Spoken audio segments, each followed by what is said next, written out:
Hi, everyone. It's Emil. It's Emil Guillermo. Emil Amok to you. Welcome to my takeout, my Emil Amok's takeout, coming to you tariff-free from interior California, inside California. I know California's become that word that if you mention it, people say, "Ooh, California," but not in a good way. It used to be a good thing. Now it's like California. Now, inside Cal, I just finished watching the president. Do you feel liberated, America? Are we liberated now? I don't know if we feel liberated. I don't. Here's one thing that you must note. President Trump capitulated on Canada and Mexico. He did not mention either Canada or Mexico in the list of companies that are going to get rocked by tariffs. Maybe it's because they're going to get rocked by this 25%, tariff on all foreign cars, and some of that, and that's starting at, I believe, midnight tonight. We kind of figured that was going to happen, and because of how car parts are, there's going to be enough hurt on the auto side because some cars are made in Canada and Mexico and the United States. That's going to raise costs. So someone talked Trump into not imposing the reciprocal tariff, which was a separate thing that he says is going to happen to all the countries, at least a 10% baseline tariff. And then additional tariffs for the so-called bad actors. And there was a whole list that he outlined.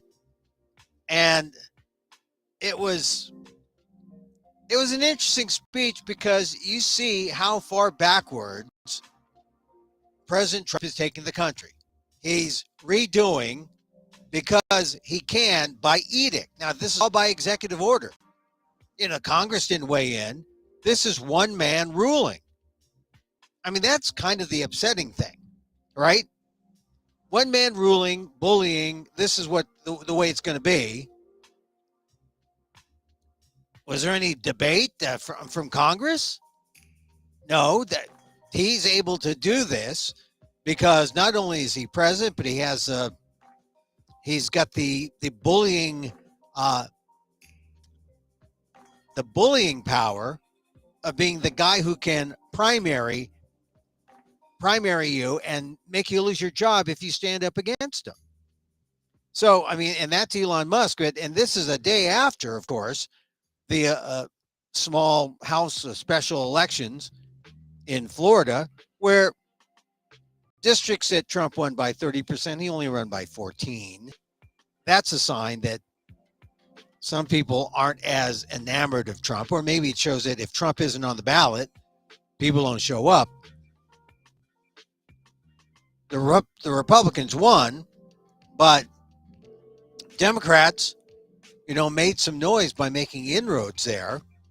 And so Trump comes out today with the tariffs, and he tries to put it in a historical perspective, but none of it really should make you feel good, right? Because he says, hey, the last time, we had this, this tariff stuff is 1870 to 1913. And he says, because of the U.S. going to an income tax in 1913, that's when we got the Great Depression. Now, a lot of people would say, a lot of historians would argue with him and say, oh, no, you got the history wrong, Donald Trump. The tariffs, exiting and then the income tax coming in, that did not cause the tariffs, or did not cause the crash, the Great Depression. The tariffs, that was the cause of the Depression.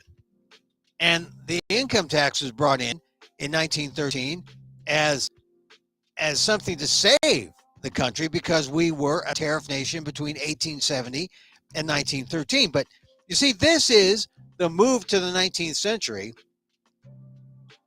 that Donald Trump wants to bring America, and it's everywhere. Economically now, we know socially, right? He wants to close borders. He wants to limit immigration.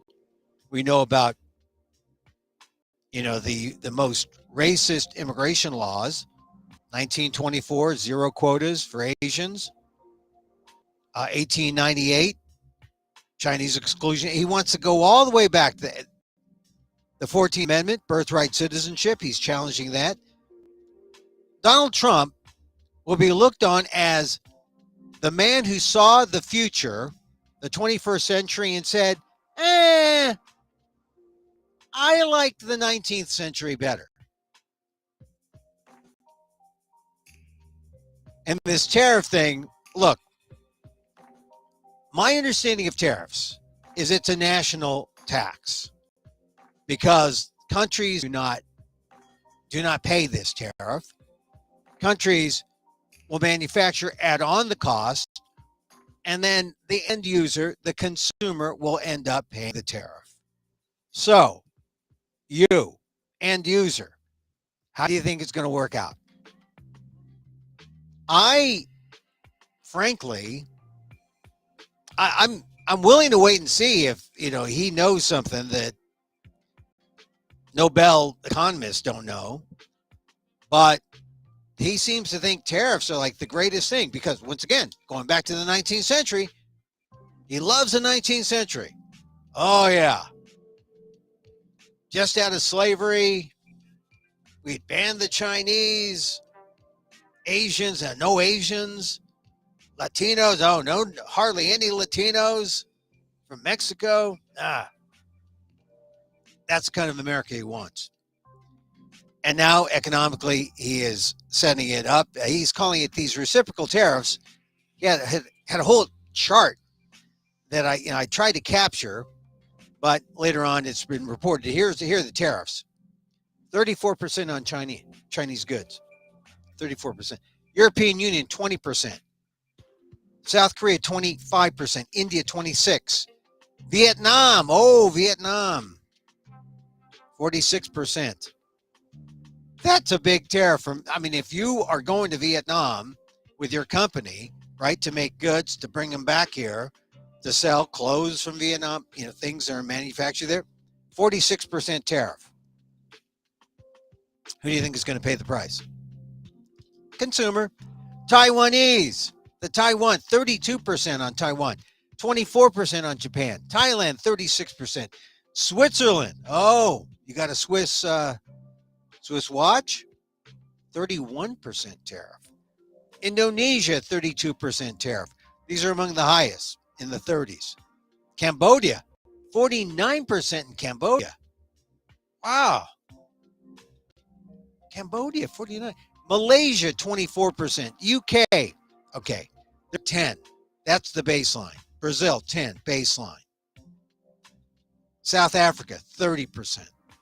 Bangladesh, 37%. A lot of clothes coming from Bangladesh, 37% tariff. Singapore, 10%. Israel, 17%. That's a little high. Philippines, first colony, 17%. A little high. But not as high as 30. What do they make in the Philippines? I know. Monkey pod ashtrays? I don't know. Coconut? Chile, 10%. Australia, 10%. Pakistan, 29%. They went light on Australia, 10%. That was the basis. The foundation, so nothing extra. Pakistan, 29%. Turkey, 10%. Sri Lanka, 44%. And Colombia, 10%. So they were nice to Colombia. If you're just at 10%, your reciprocal tariff. And a lot of these tariffs only, they get hit at a certain level. I don't think it's from the first thing that comes on. We'll have to see what the true effect is. But the end user, once again, pays, not the companies, not the countries, right? They'll put these tariffs on, and then if you're buying a shirt from Bangladesh, which should cost you like $5, or maybe it costs you $10, they put a 40% tariff on. Uh-oh. Now it costs you 15. Now it costs you 20, or now whatever. But prices are rising. 46% from Vietnam. And Trump says is this is about reciprocating a tariff that's placed on us. So when we send goods to that country, they put a tariff on us. And so maybe it's a situation where countries don't like it, they negotiate. It just seems like there was, this is a policy that is, number one, aggressive. Number two, not very open to, hey, let's talk about it. Not very diplomatic. He's put it on, and now we'll see what the response is from other countries. Notably, and this has been pointed out in a number of reports, Canada and Mexico, not on that list. So maybe there's a little capitulation on the part of Trump to sort of give in to Canada and Mexico. Maybe he feels that the 25% on new cars, that's going to make a difference, because some of those would be Canadian made or partially made. But this is more chaos maybe than we need. I mean, some people say, oh, at last, the uncertainty is over. Here's the announcement of the tariffs. They didn't even know up until this morning what countries, what it was going to be like. They knew, we were going to do the cars, but everything else, unsure. But I think we're just going to have to wait and see. No president going back to Smoot-Hawley, going back to, the crash, the 1929, 1930s. No one has done quite this sort of thing because of what I said. It's aggressive. It's not nice. And usually you have some talks. Usually these are things that come out of congressional studies, and people agree, oh yeah, we're gonna move to do this. It's not a unilateral, here's the president signing an executive order, no debate except within the Oval Office, within the West Wing. Congress, do they have a voice?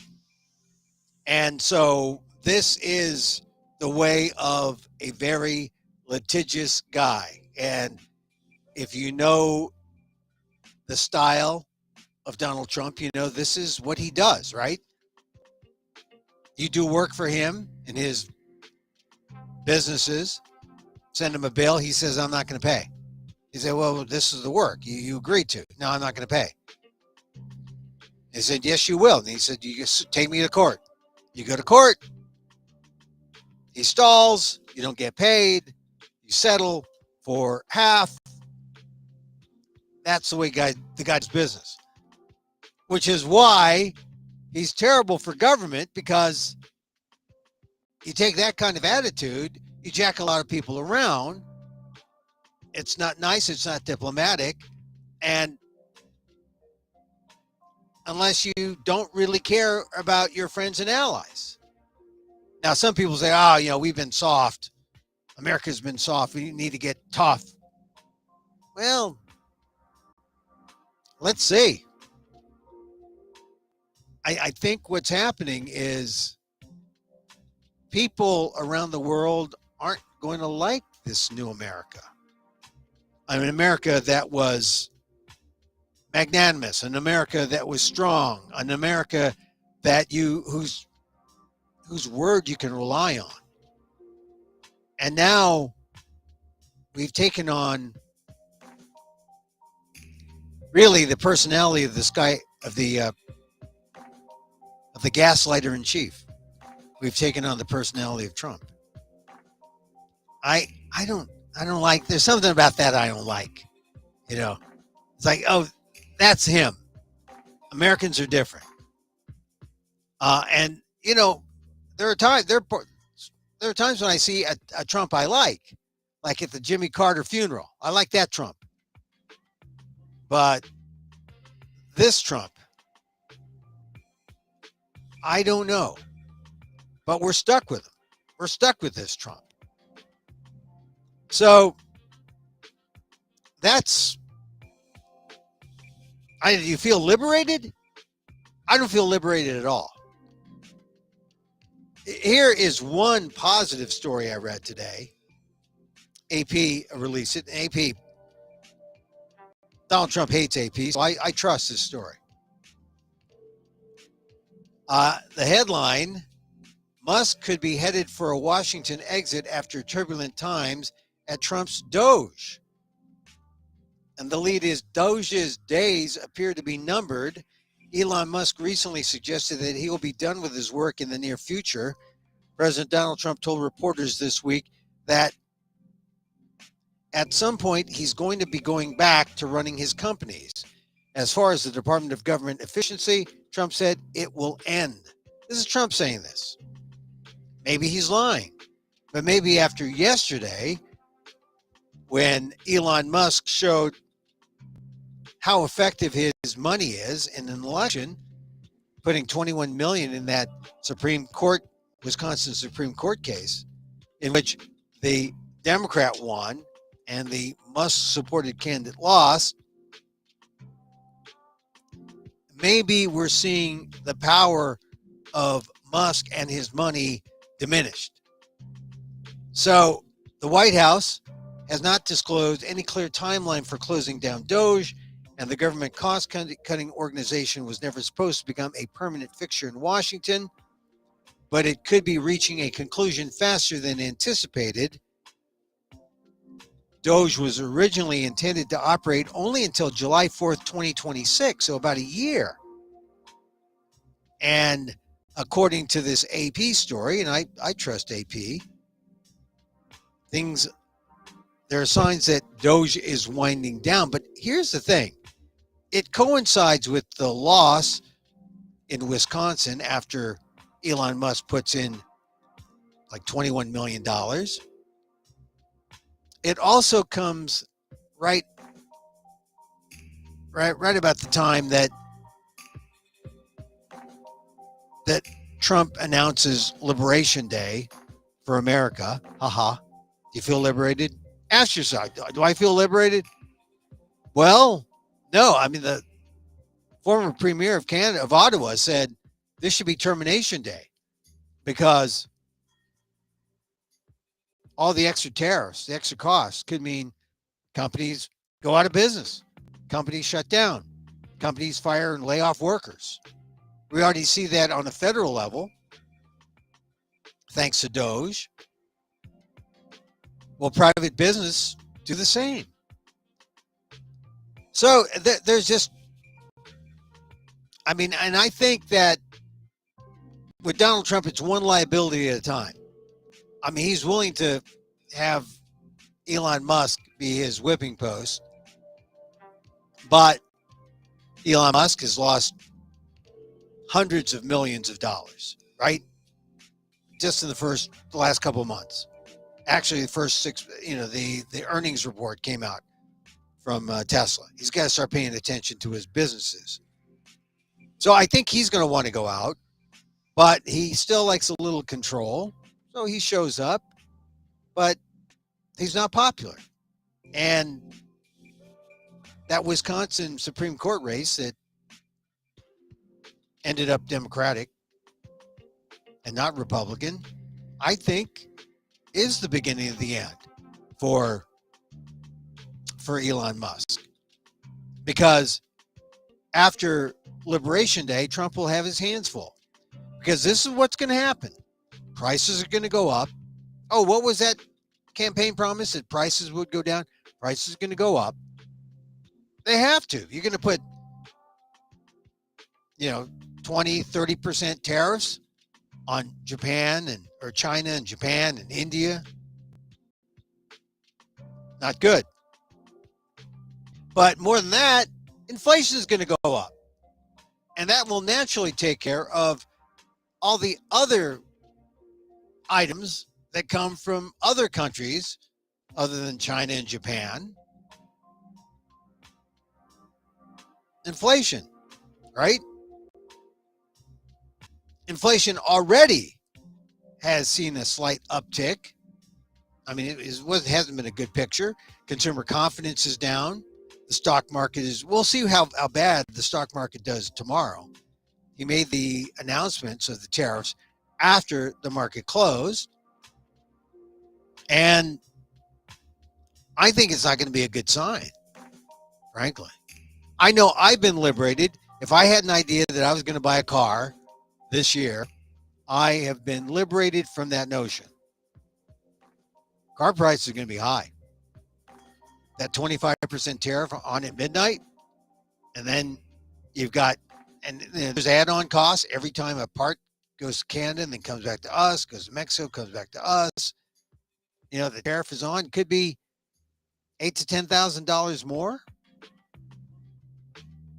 And then interest rates are still generally higher, unless there's some special deal and someone offering a 3%, no interest for the first 2, something like that, some kind of accounting trick. But I don't know. This may not be the time to buy a new car, and it won't be a time to buy a used car, because used cars are going to be, remember during COVID, how they were up at least 30%. I think we're going to see a repeat of that. So, all in all, happy Liberation Day, right? I mean, it's like, if you voted for Trump and you're relying on him to fix the economy, he has just sunk it. And, what's it to him, right? And what's it to his billionaire friends? Because they have the money to insulate themselves from anything that happens. I mean, Elon Musk can lose hundreds of millions of dollars and give hundreds of millions of dollars to Donald Trump and his campaign and not feel a thing, right? Meanwhile, normal people feel a thing. Normal people feel everything. Normal people feel every hiccup. And this is what I think Trump doesn't get, because he's not normal. No one's going up to him and saying, hey, you know what? We got a problem. These things. I mean, and here's one of the things.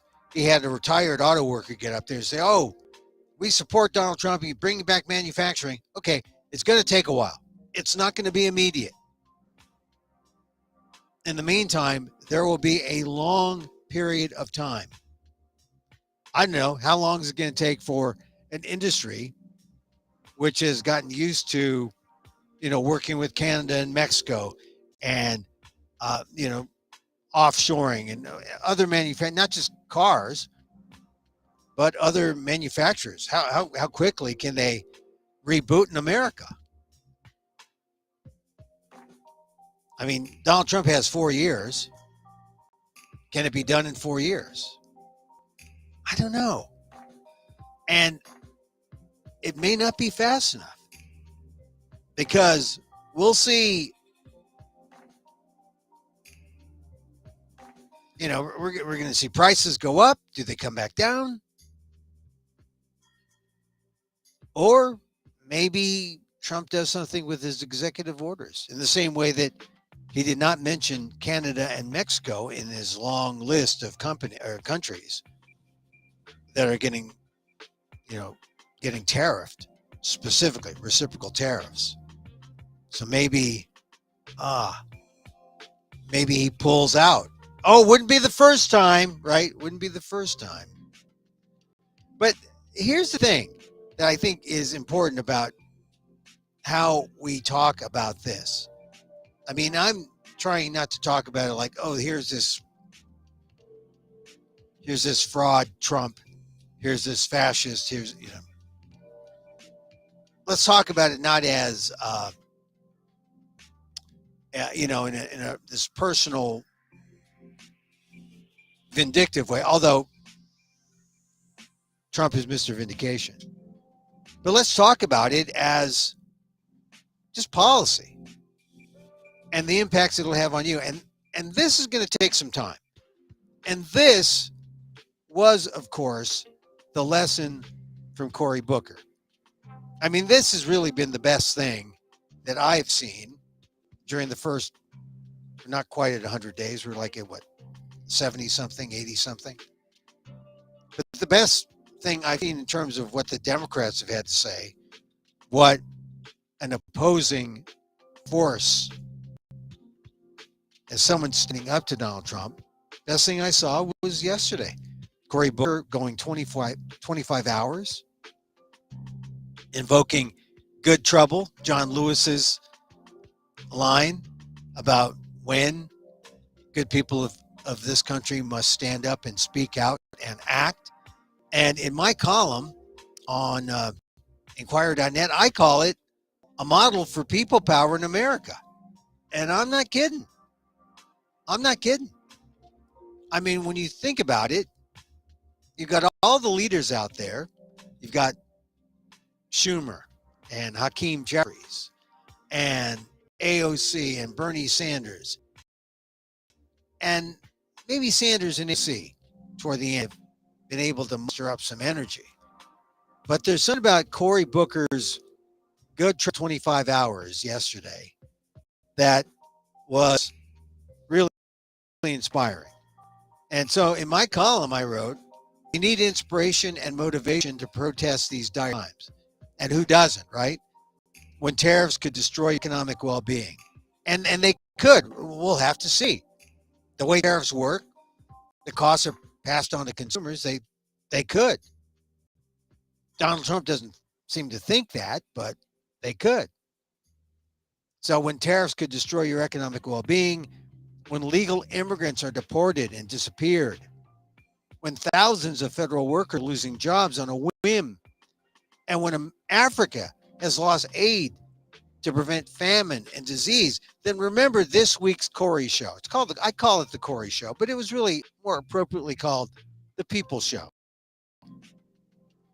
because it sets the model for America's people power. The Philippines knows about people power. That's when the Filipinos, during the Marcos regime, flooded the street, flooded the boulevards of Manila. And Ferdinand Marcos, the dictator, ruling under martial law, was forced to flee, was forced into exile. And it's a simple thing because it was just the people, right? It's simple, and that simplicity will give you strength. So I wrote about it, and really, I wrote about it early, like when it first began, 4 p.m. on Monday, not really knowing what was going to happen. Booker's really stood up at 4 o'clock, started invoking John Lewis, and he just kept talking. And I didn't really start paying attention till the morning, until he got over, like 12 hours. I think I started watching around the 19th hour, the 17th hour, 18th, the 19th hour. And Booker, you speak for 25 hours, you're going to repeat some things. He called it a moral moment. And we was speaking in the 19th hour. I didn't think he was going to go 24 hours and 19 minutes. He ultimately went 25 hours and 5 minutes. But what better way to denounce the unconstitutional agenda of the Trump administration? Now, I say unconstitutional because it's all about power, right? It's all about the power grab. Can an executive do this? Can an executive do that? Can an executive, in light of something in the Constitution, like birthright citizenship, can just with the sign of a pen get rid of birthright citizenship? Thank goodness, even though Congress has capitulated to Trump, the courts are holding steady. There's one case today, I'll mention it later, but for the most part, the courts kind of mixed. But the courts are standing up to Trump when he can, giving him a defeat, a loss in certain issues. So here's Trump doing what he's doing. Booker stands up in the, that's why I call it an unconstitutional agenda. Booker stands up in the 19th hour and says, I'm not going to sit by and do nothing. That's why I'm standing here. Which is, that's his justification. People are saying, what are you doing, Democrats? People are saying, I don't want to. People are calling on others to call their congressman. And what do the congressmen do? There's some who are very vocal. You see them on some of the shows. And then there are others who sit on their hands. The Republicans. Because there's a lot of Republicans who don't like what they're seeing. So what made Booker different is that he used his official capacity as a senator. And he took over the floor and he just kept talking. And he talked about everything Trump has done to date since January, especially the threats to everything from veterans to USAID, USAID to international development, U.S. Agency for International Development, to Social Security, affordable housing, healthcare, you name it. Guy had 25 hours, right?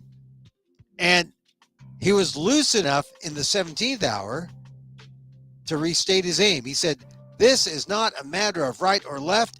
It is right or wrong. This is not a partisan moment. It's a moral moment. Where do you stand? We started this by talking about John Lewis. It's time for good trouble, necessary trouble. That was the theme. You're going to see little bits in the stories about Cory Booker today, but really, this is more than a stunt. Some people will say it was just a stunt. Yeah, standing for 25 hours, speaking, not, holding the floor, yielding to senators who would give him a rest by talking. But all the while, Booker had to stand and not give, he yields to a senator who will ask him a question. But Booker holds the floor. Booker couldn't leave. He couldn't use the bathroom. He fasted before, and then no water. So he was dehydrating, and that's why toward the end he was like thirsty more than hungry. A couple times, he have a banana. I saw him in an interview say, I had a banana. Sometimes when I had a break. But you got to physically be ready for this. So it's not just a stunt. You're putting yourself through hell. You're not sleeping. You try to make sense after being there for 24 hours, 23 hours, 20 hours. I caught him like 17th, 18th, 19th hour. I came back for the last couple hours because he was building up momentum. So this is what he said. He said, in just 71 days, the President of the United States has inflicted so much harm on American safety, financial stability, the core of democracy, and even our aspirations as people. Said Booker, this is the time to get in some good trouble, to get into necessary trouble. All of us have to think of those 10 words, 10 two-letter words. If it is to be, it's up to me. Because I believe generations from now we'll look back at this moment and have a single question. Where were you? And that was one of the things, aside from good trouble, that was one of the lines that just got me. This is an historic moment. And there will be people who say, okay, when it was on the line, when the country was on the line, what did you do? Now I could say, well, I wrote my columns. I tried to influence the public. I went on these live things. I did podcasts. Yeah, but what did you do? I mean, you do what you can, right? You don't have to do something extraordinary. In some ways, just speaking out is extraordinary. But Booker was right when he said, generations from now, people will look back at this moment and they'll ask, where were you? Did you do something?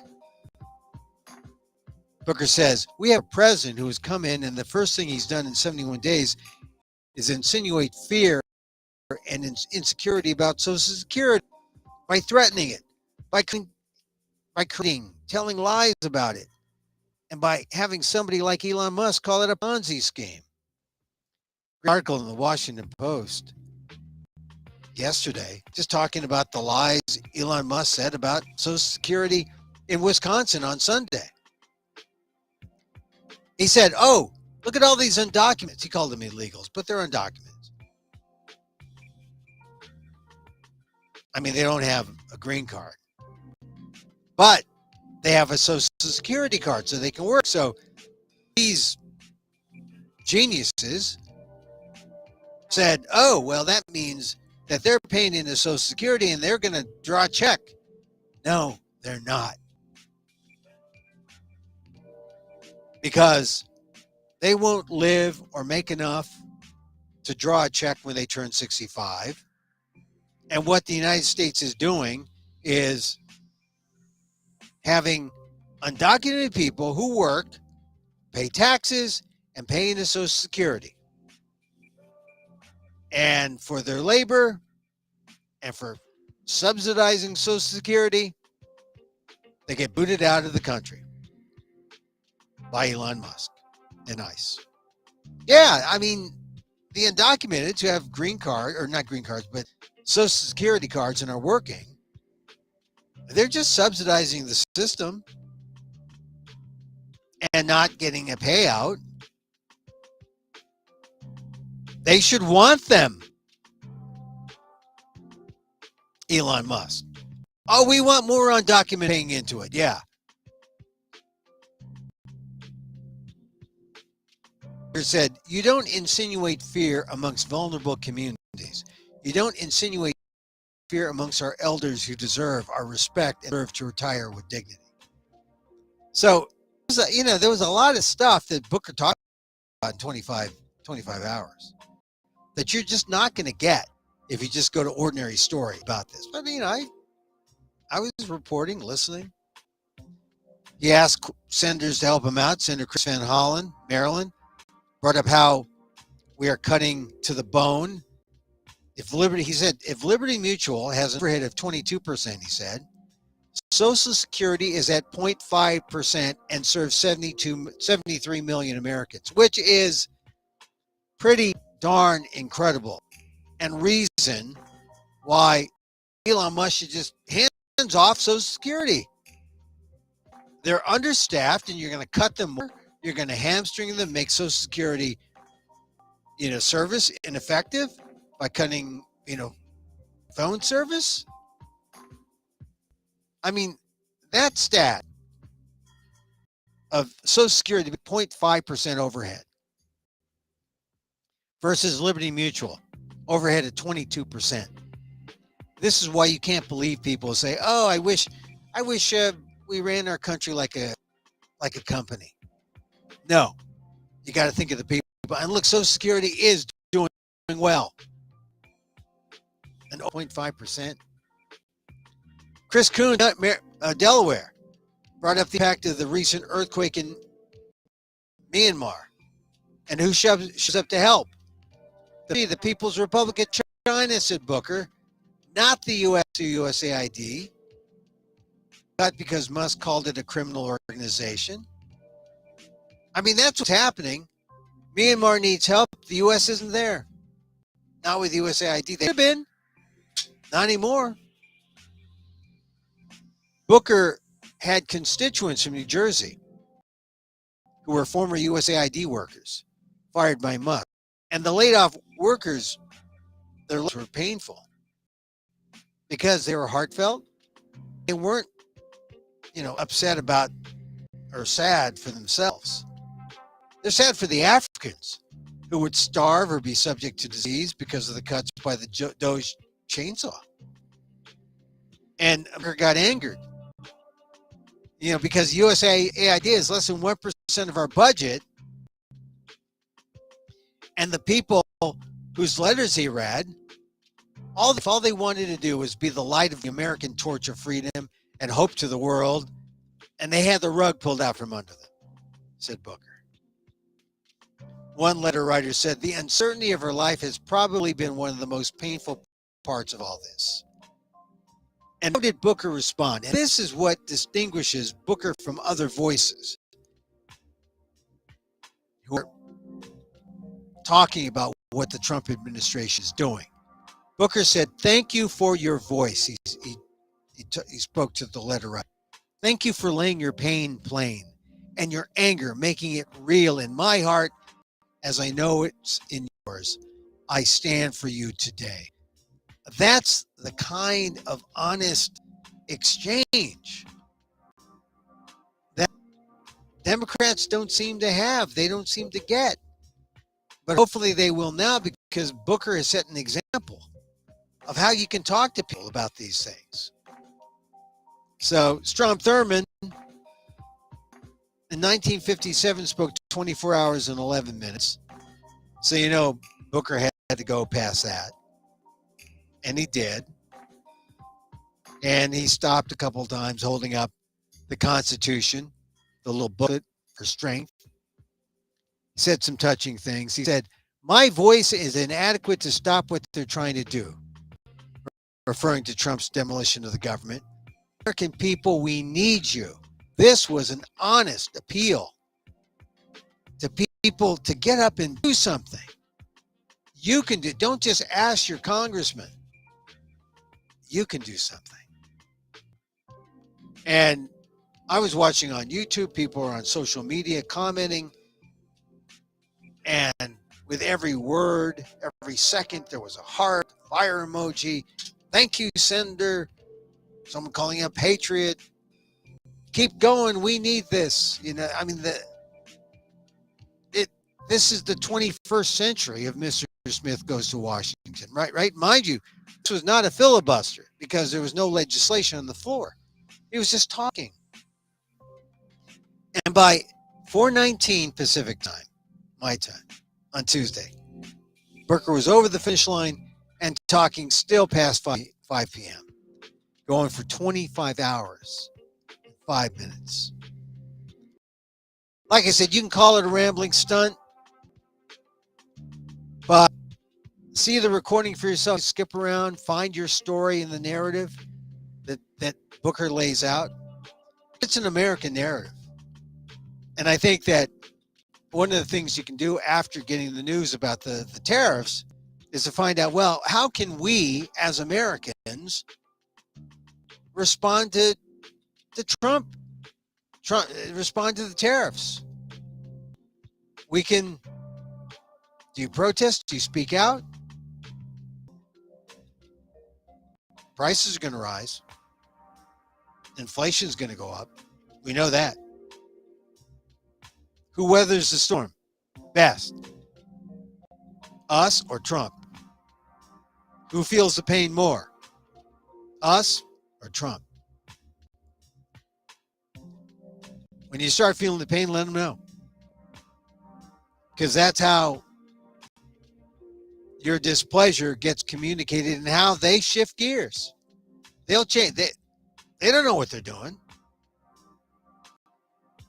Like I said, they didn't even mention Canada and Mexico in the reciprocal tariffs.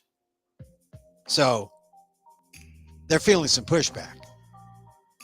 And if all this is a negotiating tactic to show, hey, look what we're doing. We're doing something.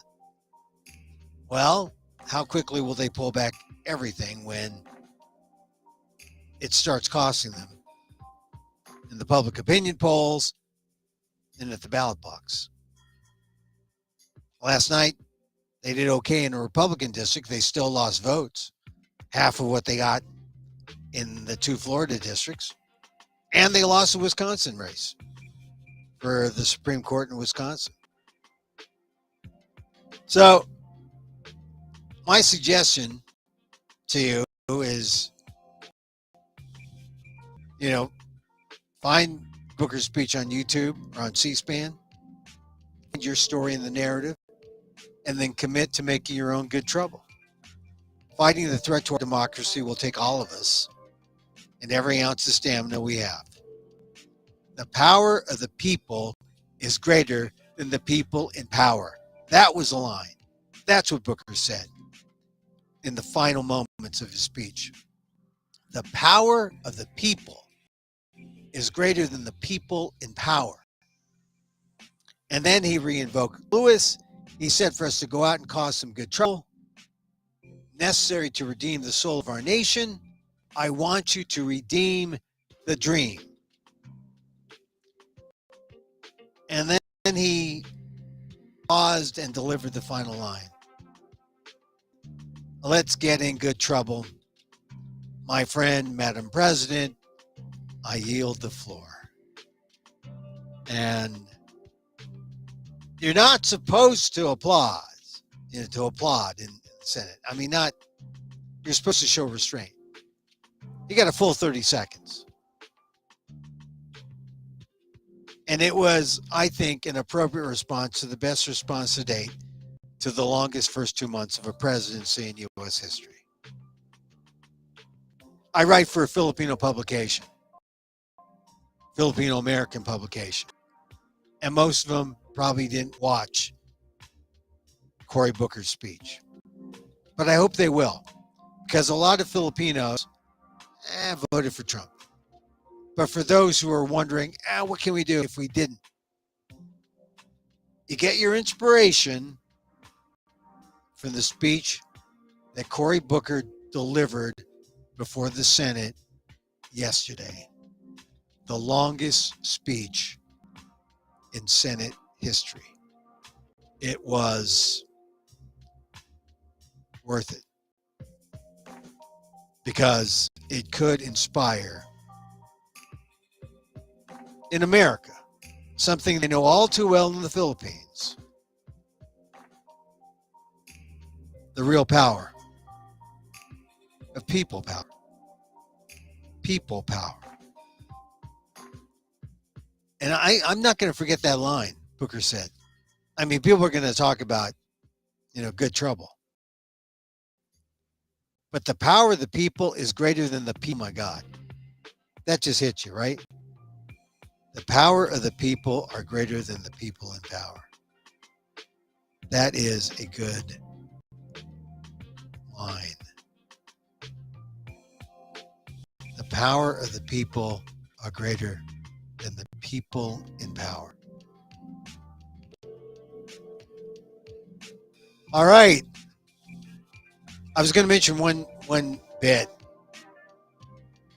I wanted to talk about Cory Booker, and I want to talk a little about the tariffs. But Dale Ho, the Filipino American judge, ruled on the Eric Adams case today. And I guess I'm a little disappointed. I'm a little disappointed because he didn't force the Department of Justice to prosecute. The Department of Justice didn't want to. They had the goods, they had the facts, but they didn't want to. And Eric Adams' attorneys, they didn't want to go to trial. It's hard to force two parties to go to trial when they don't want to. So Dale Ho, smart guy, good judge, limited. He delayed it a bit. He had some people come in, an independent scholar, to give the other side of why a trial should happen, discuss the merits of the case. And so Ho just decided there's only one thing I could do. I can expose why this is a sham, because it's being used politically, and because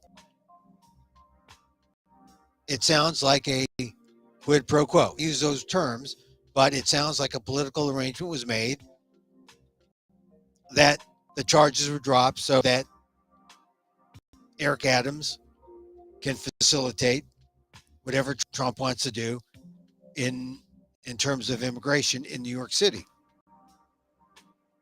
So Dale Ho called it out, shined a light on it, but then he was powerless to go further. He was powerless to say, and that's why we should stop it, or that's why we should go to trial. No, he couldn't do it. So he did the best that he could, exposed the Department of Justice for being borderline fraudsters, but then he dismissed the case so it could not be brought up again. Because if it was brought up again, or if the possibility came up that it could be brought again, then it makes a lapdog of Eric Adams, who would have to do everything that Trump wanted to do. Otherwise, the case comes back again. So a kind of odd victory for the good guys. Justice. Not the Department of Justice, but for the judge and people who believe in justice. We know how bad what Trump and Eric Adams are doing, but we're powerless to prosecute and get justice. All we can do is expose it, because if we allowed the Justice Department to bring Eric Adams back on charges, it would only expose how one-sided and corrupt the deal was, because they would have had Eric Adams by the tight chain hold. You do what I want, or I'm going to take this to court again. Yes, sir. Yes, sir. Which is kind of the victory we have to celebrate, I guess. Doesn't feel good for anybody, because now you have Trump's Justice Department. You have the judge saying, I can't go any further than this. But you have the Justice Department saying, we've managed to pervert what the Department of Justice does, which is uphold the corruption of the president, because we're loyal to him, and anything he wants, we're going to get however we can. Judge Dale Ho is an excellent judge, but really, what could he have done? I don't know. If you're a legal expert, I don't know if he could have done anything other than what he did, which is make sure that the Trump administration didn't hold a gun to Eric Adams' head. You do this for us, or we'll bring up the charge. And the charges are not insignificant. Charges of bribery and corruption. New York City, that's your mayor. Could have gone to trial on bribery and corruption charges, and you would have found out just how bad your mayor is. But now he's set free, and one of the things he did when announcing or at a press conference was he held up a book by Kash Patel saying, yeah, see, this is what's going on. You got to listen to this guy, Kash Patel. He knows everything. Some book about government corruption. So now I understand things now. So everything that Trump says. Anyway, the judiciary is going to save us if they get the chance. If they get a chance. All right, I think that's going to do it for us. Big day, tariff day. You feel good? Feel good about tariff? I don't know. I don't feel particularly good. I don't feel particularly liberated. So let's do a loving kindness prayer. Put it out twofold, or put it out, comes back twofold. And so, as I wish for me, I wish for you. May you be safe. May you be happy. May you be healthy. And may you live with ease. Emil Guillermo here. Till next time.